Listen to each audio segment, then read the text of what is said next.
Данный видеоролик не преследует цели задеть или оскорбить чьи-либо чувства. Ролик был создан исключительно образовательных и познавательных целях. Берегите себя. Здравствуйте, уважаемые наши подписчики.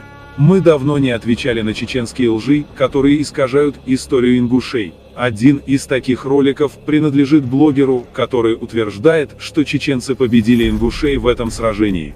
Однако самое интересное в этом видео – это то, что не указано, где именно состоялось это сражение. Но суть не в этом. Сегодня мы перечислим все сражения между ингушами и чеченцами, которые наши чеченские псевдобратья умалчивают. Первое сражение между ингушами и чеченцами произошло в 1854 году, что упоминается в рапорте пристава Нагорных народов штабс-капитана Дады генерал-майору Вревскому об отражении галгевцами нападения на Иба-Алдына. Желая поддержать дух непокорных акинских жителей, упадшего ути совершенного разорения их отрядом, бывшим под начальством ПР. В минувшем августе месяца, непокорный Наиб-Алдын собрал партию в значительном числе из отважных горцев, двинулся к покорному нам аулу Ляжги близ Цеарии 21 числа сего месяца с рассветом внезапно напал на оный. Жители аула Ляжги не ожидали подобного нападения, не были приготовлены отражению неприятеля, который, пользуясь этим выгодным для него случаем, захватил незначительную часть баранов, разного рода скота и взял в плен 5 человек, в числе их 3 женщины. Но весть об этом происшествии немедленно разнеслась по окрестностям аула Ляжги, и храбрые жители Галгаевского общества быстро собрались преследовать поспешно неприятеля в свои пределы. Начали удалявшегося галгаевца и скоро настигли неприятеля недалеко от аула Ляжги, где завязался с обоих сторон упорный бой, причем, несмотря на отчаянное сопротивление и превосходство сил неприятеля, с его стороны убито 8 человек, из коих осталось на месте 4 тела, в том числе тело сына Ярыча Фаргиева, пользовавшегося особенным влиянием между непокорными. И более 30 человек ранено, с нашей стороны убито милиционеров 6 и женщин 3 и ранено милиционеров 6. Итог битвы можно переформулировать следующим образом. Неожиданное нападение. Чеченский Наиб-Алдын с отрядом напал на аул Ляжги, захватив скот и пленных. Быстрая реакция. Галгаевцы, узнав о нападении, быстро собрались и начали преследовать отряд Алдына. Настигли у аула, галгаевцы настигли чеченский отряд недалеко от аула Ляжги. Упорный бой. Несмотря на численное превосходство чеченцев, галгаевцы вступили в бой. Победа с потерями. В результате галгаевцы одержали победу, но понесли потери.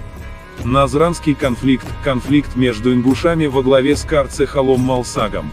Конфликт произошел на территории современной Назрани в Ингушетии в 1781 году. До основания Назрани Карце Халом Маслага в 1781 году земля на месте сегодняшней Назрани представляла собой пустые равнины, которые были предметом спора между кабардинцами и чеченцами, то есть никто не контролировал эту землю. Карце Хал пришел из Ангушта и привел с собой несколько человек из своего клана и отправился в землю, которая сегодня называется Назрань. Там он построил деревянную башню, в которой могло поместиться несколько сотен людей. Чеченцы, поняв, что Карце Хал занял землю, которая была спорной между кабардинцами и чеченцами, очень разгневались и объявили ему войну. Карт-Хал со своими товарищами-ингушами поднялись на башню и начали расстреливать чеченцев, которые были под ними, и они положили мертвых чеченцев туда, где окна были больше, и загородили себя их трупами. Чеченцы не могли больше сопротивляться и бежали с поля боя, и их преследовали ингуши, которые вырезали столько чеченцев, сколько могли. Погоня продолжалась до реки Ниты-Хойхи, где место было полно мертвых чеченских тел. Воодушевленные ингушами военными песнями, выиграли битву. После этой битвы чеченцы больше никогда не пытались беспокоить ингушей. Карце Хал основал Назрани. Со временем горные ингуши начали селиться в низинах, и особенно в Назрани к 1810 году там было 866 ингушских дворов и 1,3 тысячи вооруженных ингушей. Так же, как и чеченцы, осетины и кабардинцы пытались взять Назрань, но они не преуспели и были разбиты ингушами.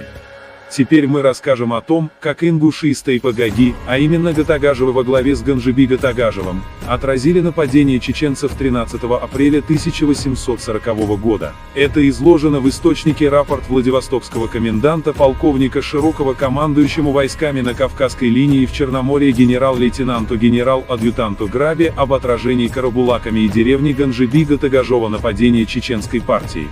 Сего апреля 13 числа карабулакский старшина Ганжиби Гатагажев, известясь о приближении чеченских скопищ для вторжения и возмущения карабулакских жителей, живущих по реке Асе в Галашовском ущелье, собрав часть жителей своей деревни, и убедил их сокрыть в лесах свой скот, имущество, жен и детей, а самим запастись хлебом и водою в достаточном количестве, засесть в каменную башню и защищаться до последней крайности.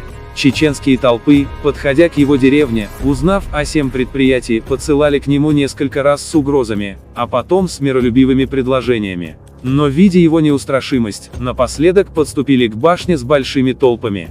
Но и в всем случае, встретив силою оружия сильное и решительное сопротивление, вынуждены были отступить обратно, не причинив ему Гатагажеву и его сподвижникам никакого вреда, и не успели склонить на свою сторону жителей деревни Ганжиби. Таковое достохвальное действие, оказанное старшиною Ганжиби Гатагажевым, с самоотвержением жизни и непоколебимой преданностью нашему правительству в минуту всеобщего страха и волнения в народе, я долгом считаю довести оное до сведения вашего превосходительства. Так что чеченцы не имеют права упрекать нас в сражениях. Есть много битв, в которых ингуши одерживали победу над чеченцами. Это лишь малая часть, которую я вам показал. Поэтому, как я и сказал, вам не следует упрекать нас в сражениях.